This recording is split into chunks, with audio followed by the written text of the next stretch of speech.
ಮನುಷ್ಯನ ಆರೋಗ್ಯ ವೃದ್ಧಿಸುವ ಪೌಷ್ಟಿಕಾಂಶ ಭರಿತ ಧಾನ್ಯ ಯಾವುದು ಎಂದು ಕೇಳಿದರೆ ಬಾರ್ಲಿ ಅಥವಾ ಜವೆ ಗೋಧಿ ಎಂದು ಕಣ್ಣು ಮುಚ್ಚಿ ಹೇಳಬಹುದು. ಹೌದು, ಈ ಏಕದಳ ಹೊಂದಿರುವ ಧಾನ್ಯದಲ್ಲಿ ಹೇರಳವಾಗಿ ಮನುಷ್ಯನ ಆರೋಗ್ಯಕ್ಕೆ ಬೇಕಾಗುವ ಎಲ್ಲ ಬಗೆಯ ವಿಟಮಿನ್ಗಳು, ಖನಿಜಾಂಶಗಳು ಮತ್ತು ಕಾರ್ಬೋಹೈಡ್ರೇಟ್ ಅಂಶಗಳು ಅಡಗಿವೆ. ಒಟ್ಟಾರೆಯಾಗಿ ಹೇಳುವುದಾದರೆ ಆರೋಗ್ಯ ವೃದ್ಧಿಸುವಲ್ಲಿ ಈ ಧಾನ್ಯದ ಪಾತ್ರ ಎಂದೂ ಮರೆಯುವ ಹಾಗಿಲ್ಲ.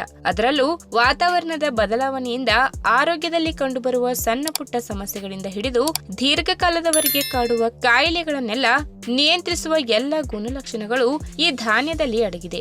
ಆದ್ದರಿಂದ ಪ್ರಾಚೀನ ಕಾಲದಿಂದ ಹಿಡಿದು ಇಂದಿನ ತನಕವೂ ಕೂಡ ಈ ಧಾನ್ಯಕ್ಕೆ ವಿಶೇಷ ಸ್ಥಾನಮಾನ ನೀಡಲಾಗಿದೆ. ಹಾಗಾದ್ರೆ ಬನ್ನಿ, ಬಾರ್ಲಿಯಿಂದ ನಮಗೆ ಸಿಗುವ ಆರೋಗ್ಯಕರ ಪ್ರಯೋಜನಗಳು ಮತ್ತು ಬಾರ್ಲಿ ನೀರನ್ನು ಅಥವಾ ಬಾರ್ಲಿ ಗಂಜಿ ಹೇಗೆ ತಯಾರು ಮಾಡಬೇಕು ಎಂಬುದನ್ನ ಇವತ್ತಿನ ವಿಡಿಯೋ ಮುಖಾಂತರ ತಿಳಿದುಕೊಳ್ಳೋಣ. ಅದಕ್ಕಿಂತ ಮುಂಚೆ ನೀವಿನ್ನೂ ನನ್ನ ಚಾನೆಲ್ಗೆ ಸಬ್ಸ್ಕ್ರೈಬ್ ಆಗಿಲ್ಲ ಅಂದ್ರೆ ಪ್ಲೀಸ್ ಸಬ್ಸ್ಕ್ರೈಬ್ ಮಾಡ್ಕೊಳ್ಳಿ, ಹಾಗೆ ಪಕ್ಕದಲ್ಲೇ ಇರುವಂತಹ ಬೆಲ್ ಐಕಾನ್ ಕ್ಲಿಕ್ ಮಾಡಿ. ದೇಹದ ತೂಕ ಎನ್ನುವುದು ಇತ್ತೀಚಿನ ದಿನಗಳಲ್ಲಿ ಹೆಚ್ಚಿನವರಿಗೆ ದೊಡ್ಡ ಶಾಪವಾಗಿ ಬಿಟ್ಟಿದೆ ಎಂದರೆ ತಪ್ಪಾಗಲಾರದು. ಒಮ್ಮೆ ಏರಿಕೆಯಾಗಿರುವ ದೇಹದ ತೂಕವನ್ನ ಕಡಿಮೆ ಮಾಡುವುದು ಅಷ್ಟು ಸುಲಭದ ಮಾತಲ್ಲ. ಹೇಗಾದರೂ ಮಾಡಿ ದೇಹದ ತೂಕ ಕಡಿಮೆ ಮಾಡುವ ಸಲುವಾಗಿ ವ್ಯಾಯಾಮ ಮಾಡುವುದು, ಬೆಳಿಗ್ಗೆ ಎದ್ದು ವಾಕಿಂಗ್ ಹೋಗುವುದು, ಕ್ಯಾಲೋರಿ ಕಡಿಮೆ ಮಾಡುವ ಆಹಾರಗಳನ್ನ ಸೇವನೆ ಮಾಡುವುದು ಇತ್ಯಾದಿಗಳನ್ನ ಅನುಸರಿಸುತ್ತೇವೆ. ಆದರೂ ಕೂಡ ಅಂದುಕೊಂಡ ಮಟ್ಟಿಗೆ ದೇಹದ ತೂಕ ಇಳಿಕೆಯಾಗದಿದ್ದರೆ ನಿರಾಸೆ ಜೊತೆಗೆ ಮನಸ್ಸಿಗೆ ನೋವಾಗುವುದು ಸಹಜ. ಇದಕ್ಕೊಂದು ಒಳ್ಳೆಯ ಮಾರ್ಗವಿದೆ. ಅದೇನೆಂದರೆ ಪ್ರತಿದಿನ 1 ಲೋಟ ಬಾರ್ಲಿ ನೀರು ಅಥವಾ ಬಾರ್ಲಿಯ ಗಂಜಿ ಕುಡಿಯುವ ಅಭ್ಯಾಸ ಮಾಡಿಕೊಳ್ಬೇಕು. ಇದಕ್ಕೆ ಕಾರಣ ಬಾರ್ಲಿ ನೀರಿನಲ್ಲಿರುವ ಅಧಿಕ ಫೈಬರ್ನ ಅಂಶ. ಹೌದು, ಫೈಬರ್ ಹೊಂದಿರುವ ಯಾವುದೇ ಪದಾರ್ಥಗಳನ್ನ ಸೇವಿಸುವುದರಿಂದ ದೀರ್ಘಕಾಲದವರೆಗೆ ಹೊಟ್ಟೆ ಹಸಿವು ದೂರವಾಗಿ ಬಹಳ ಹೊತ್ತಿನ ತನಕ ಹೊಟ್ಟೆ ತುಂಬಿದ ರೀತಿ ಇರುತ್ತದೆ. ಇದರಿಂದ ಪದೇ ಪದೇ ತಿನ್ನುವ ಬಯಕೆ ಕೂಡ ಇಲ್ಲದಾಗುತ್ತದೆ. ಇದರಿಂದ ದೇಹದ ತೂಕ ಕೂಡ ಹೆಚ್ಚಾಗುವ ಭಯವೇ ಇರುವುದಿಲ್ಲ. ಇನ್ನು ಕ್ಯಾನ್ಸರ್ ಕಾಯಿಲೆ ಬಗ್ಗೆ ನಮಗೆಲ್ಲ ಗೊತ್ತೇ ಇದೆ. ಇದರ ಹೆಸರು ಕೇಳಿದಾಗಲೇ ಕೈಕಾಲುಗಳಲ್ಲಿ ನಡುಕ ಶುರುವಾಗುತ್ತದೆ. ವೈದ್ಯ ಲೋಕದಲ್ಲಿ ಈ ಕಾಯಿಲೆಗೆ ಸರಿಯಾದ ಮದ್ದು ಇನ್ನೂ ಕೂಡ ಕಂಡುಹಿಡಿಯಲು ಸಾಧ್ಯವಾಗದೇ ಇರುವುದರಿಂದ ಈ ಕಾಯಿಲೆಯನ್ನು ಸೋಲಿಸುವುದು ಅಷ್ಟು ಸುಲಭದ ಮಾತಲ್ಲ. ಆದರೆ ಈ ಕಾಯಿಲೆ ಬರದೇ ಇರುವ ಹಾಗೆ ನೋಡಿಕೊಳ್ಳುವ ಆಹಾರ ಪದಾರ್ಥಗಳು ನಮ್ಮಲ್ಲಿ ಇವೆ. ಇದಕ್ಕೊಂದು ಒಳ್ಳೆಯ ಉದಾಹರಣೆ ಏಕದಳ ಧಾನ್ಯವಾದ ಬಾರ್ಲಿ. ಹೌದು, ತನ್ನಲ್ಲಿ ಆಂಟಿ ಆಕ್ಸಿಡೆಂಟ್ಗಳ ಮಹಾಪೂರವೇ ತುಂಬಿರುವ ಬಾರ್ಲಿಯನ್ನು ಪಾನೀಯ ರೂಪದಲ್ಲಿ ಸೇವನೆ ಮಾಡುತ್ತಾ ಬಂದರೆ ಕ್ಯಾನ್ಸರ್ ರೋಗಕ್ಕೆ ಕಾರಣವಾಗುವ ಫ್ರೀ ರ್ಯಾಡಿಕಲ್ಗಳ ಜೊತೆ ಹೋರಾಡುವ ಶಕ್ತಿಯನ್ನು ನಮ್ಮ ದೇಹಕ್ಕೆ ಒದಗಿಸಿಕೊಡುತ್ತದೆ.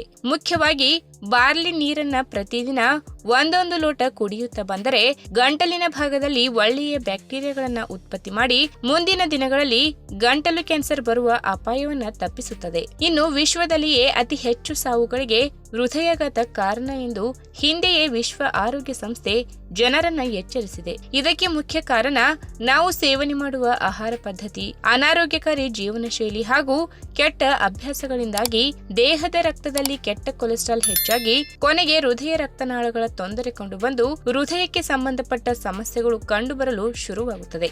ಹೀಗಾಗಿ ಸರಿಯಾದ ಆಹಾರ ಪದ್ಧತಿಯನ್ನ ಅನುಸರಿಸುವುದರ ಜೊತೆಗೆ ಫೈಬರ್ ಅಂಶ ಹೊಂದಿರುವ ಬಾರ್ಲಿ ನೀರನ್ನ ಕುಡಿಯುವ ಅಭ್ಯಾಸ ಮಾಡಿಕೊಂಡರೆ ದೇಹದ ರಕ್ತದಲ್ಲಿ ಕೆಟ್ಟ ಕೊಲೆಸ್ಟ್ರಾಲ್ ಅಂಶದ ಪ್ರಮಾಣ ಕಡಿಮೆಯಾಗಿ ಹೃದಯದ ಆರೋಗ್ಯ ಚೆನ್ನಾಗಿರುವಂತೆ ನೋಡಿಕೊಳ್ಳುತ್ತದೆ. ಇನ್ನು ಮಧುಮೇಹ ಎನ್ನುವುದು ದೀರ್ಘಕಾಲದ ಕಾಯಿಲೆ.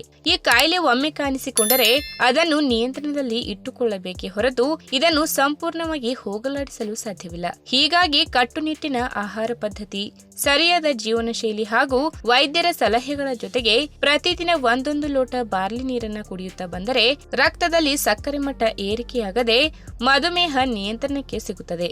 ಇನ್ನು ಬಾರ್ಲಿ ನೀರು ಅಥವಾ ಬಾರ್ಲಿ ಗಂಜಿ ಮಾಡುವ ವಿಧಾನವೆಂದರೆ ಮೊದಲಿಗೆ ಒಂದು ಸಣ್ಣ ಲೋಟದಷ್ಟು ಬಾರ್ಲಿ ಕಾಳುಗಳನ್ನ ನೀರಿನಿಂದ ಚೆನ್ನಾಗಿ ತೊಳೆದು ಒಂದು ಸಣ್ಣ ನೀರಿನ ಬೌಲ್ನಲ್ಲಿ ರಾತ್ರಿ ಪೂರ್ತಿ ನೆನೆಸಿಟ್ಟು ಬಿಡಿ. ಇನ್ನು ಮರುದಿನ ಬೆಳಿಗ್ಗೆ ಅದೇ ನೀರಿನಿಂದ ಕುಕ್ಕರ್ನಲ್ಲಿ 3-4 ವಿಸಿಲ್ ಹಾಕಿ ಬೇಯಿಸಿಕೊಳ್ಳಿ. ನಂತರ ಕುಕ್ಕರ್ ತಣಿದ ಬಳಿಕ ಈ ಬಾರ್ಲಿಯ ಕಾಳುಗಳು ಸರಿಯಾಗಿ ಬೆಂದಿದೆಯೇ ಎನ್ನುವುದನ್ನ ಖಚಿತಪಡಿಸಿಕೊಳ್ಳಿ. ಒಂದು ವೇಳೆ ಸರಿಯಾಗಿ ಬೆಂದಿಲ್ಲ ಎಂದರೆ ಪುನಃ 10 ನಿಮಿಷಗಳ ಕಾಲ ಸಣ್ಣ ಉರಿಯಲ್ಲಿ ಬಾರ್ಲಿ ಕಾಳುಗಳು ನುಣ್ಣಗೆ ಬೇಯುವವರೆಗೆ ಬೇಯಿಸಿಕೊಳ್ಳಿ. ನಂತರ ಗ್ಯಾಸ್ ಆಫ್ ಮಾಡಿ ಬಿಸಿ ಆರಿದ ಮೇಲೆ ಚೆನ್ನಾಗಿ ಬೆಂದಿರುವ ಬಾರ್ಲಿಯನ್ನ ತೆಗೆದುಕೊಳ್ಳಿ. ಇದಕ್ಕೆ 1-2 ಹನಿ ನಿಂಬೆ ರಸ ಬೆರೆಸಿಕೊಂಡು ಸೇವನೆ ಮಾಡಿ. ಈ ವಿಡಿಯೋ ನಿಮಗೆ ಇಷ್ಟವಾದಲ್ಲಿ ತಪ್ಪದೇ ಲೈಕ್ ಮಾಡಿ, ಶೇರ್ ಮಾಡಿ, ಹಾಗೆ ನಿಮ್ಮ ಅನಿಸಿಕೆನ ಕಮೆಂಟ್ ಮೂಲಕ ತಿಳಿಸಿ.